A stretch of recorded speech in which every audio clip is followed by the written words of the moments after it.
The Illinois Fraternal Order of Police slammed the jury verdict finding Chicago officer Jason Van Dyke guilty of second-degree murder and aggravated battery in the 2014 shooting of Laquan McDonald. "This is a day I never thought I'd see in America, where 12 ordinary citizens were duped into saving the asses of self-serving politicians at the expense of a dedicated public servant," Chris Southwood, the state organization's president, said in a statement decrying ruling on Friday.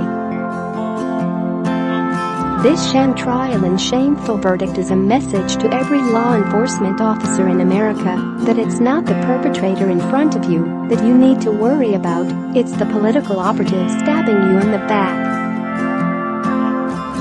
Southwood added, "What cop would still want to be proactive fighting crime after this disgusting charade, and are law-abiding citizens ready to pay the price?" Scroll down for video. The head of the FOP in Chicago, Kevin Graham, also responded to the verdict, telling reporters that he was disappointed with how the case has been used by critics to attack the entire police force, according to the Chicago Sun-Times.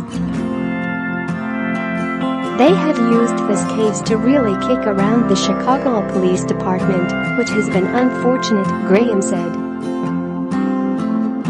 "Share this article." That sentiment is shared by many others in Mount Greenwood, a neighborhood on Chicago's South Side, where blue ribbons signaling support for law enforcement have been tied to numerous trees, street lights and utility poles.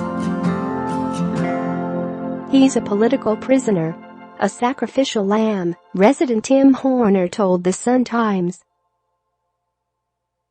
"This anti-police movement has gotten so strong these last few years, and they made Van Dyke take the fall."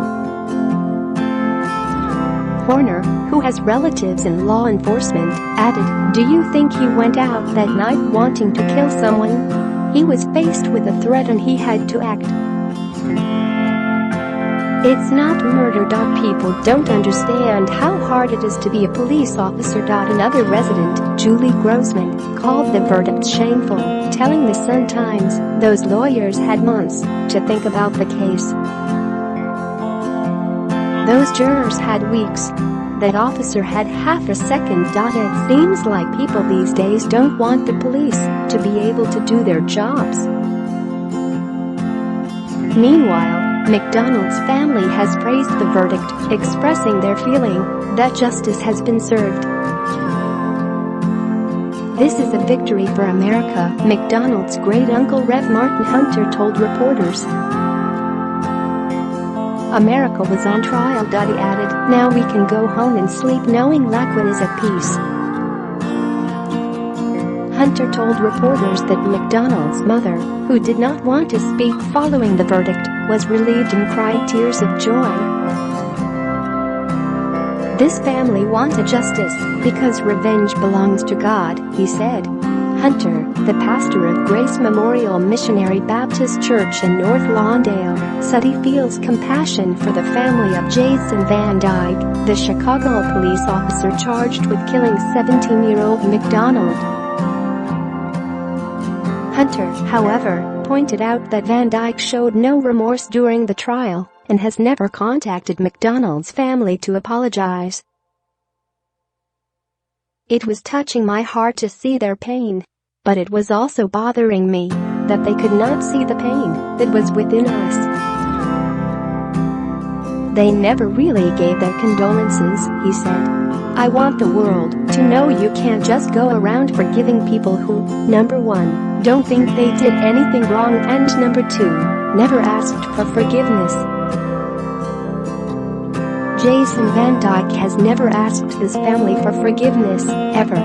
While Hunter feels Van Dyke's guilty verdict is fair, others are angry that he was convicted of the lesser second-degree murder charge instead of first-degree, which would have carried a longer prison sentence.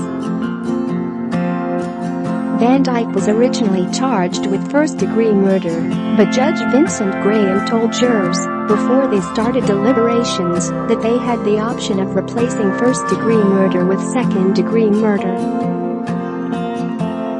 First-degree murder carries a maximum sentence of life imprisonment, and with enhancements for having used a gun, Van Dyke would have faced a mandatory minimum of 45 years, Chicago defense attorney Steve Greenberg told the Associated Press.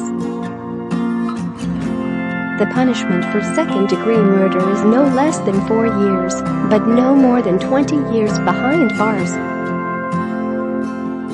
Each count of aggravated battery carries a mandatory minimum 6 years and a maximum of 30 years in prison. If Van Dyke had to serve 6 for each of the 16 counts and do so one sentence after another, that would add up to 96 years. But Greenberg said judges almost always order defendants to serve such sentences simultaneously. So, if Van Dyke gets the minimum for each count, he'd serve 6 years for all the battery convictions. Share this article. Share another possibility is that the defense will ask, under complicated legal rules, for the judge to merge the crimes for which Van Dyke is convicted for sentencing purposes, since they were all tied to a single event, Greenberg said. That could mean Van Dyke is effectively sentenced only for second-degree murder, with its lower 4-year mandatory minimum. For a man convicted with no previous criminal record, Greenberg said the mandatory minimum is his best guess for a sentence handed down on Van Dyke. I would be shocked if he got a day over the 4 or 6 years, Greenberg said. Demonstrator Brian Williams, who protested with others outside of the Leaden Criminal Courts building as the verdict was read, told the Chicago Tribune that he thinks it's unfair Van Dyke could possibly only serve 6 years for killing McDonald. If you shoot a deer outside of hunting season, they are doing more time than that, he said. I just don't think that justice prevailed. A lot of people may not agree with me, but I think the system really failed us, again. Other demonstrators were happy with how the trial played out and were heard chanting "Justice for Laquan, Justice for Laquan" after hearing news of the verdict. Many carried signs telling officers that law enforcement is not above the law and Black Lives Matter. A number of protesters cried after Van Dyke was found guilty. Judge Graham revoked the bail for Van Dyke after the verdict came through.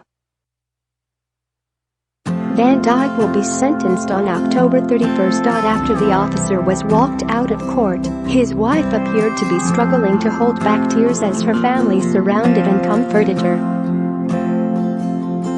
McDonald was fatally shot on October 20, 2014. Police.com shows the teen walking erratically down the middle of the street holding a knife before Van Dyke opens fire, shooting him 16 times. During closing arguments, prosecutor Jody Gleason noted that Van Dyke had told detectives that McDonald raised the knife, that Van Dyke backpedaled, and that McDonald tried to get up off the ground after being shot. None of it happened, she said. You've seen it on video. He made it up. But Van Dyke's attorney, Dan Herbert, said the video, the centerpiece of the prosecutor's case, doesn't tell the whole story and is essentially meaningless based on the testimony jurors heard.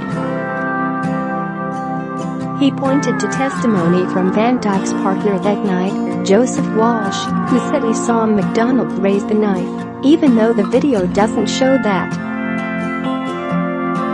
Van Dyke made similar claims on the witness stand as he told jurors that he was afraid for his life and acted according to his training. The video is not enough, he said. It shows a perspective, but it's the wrong perspective. CBS Chicago Privacy Policy.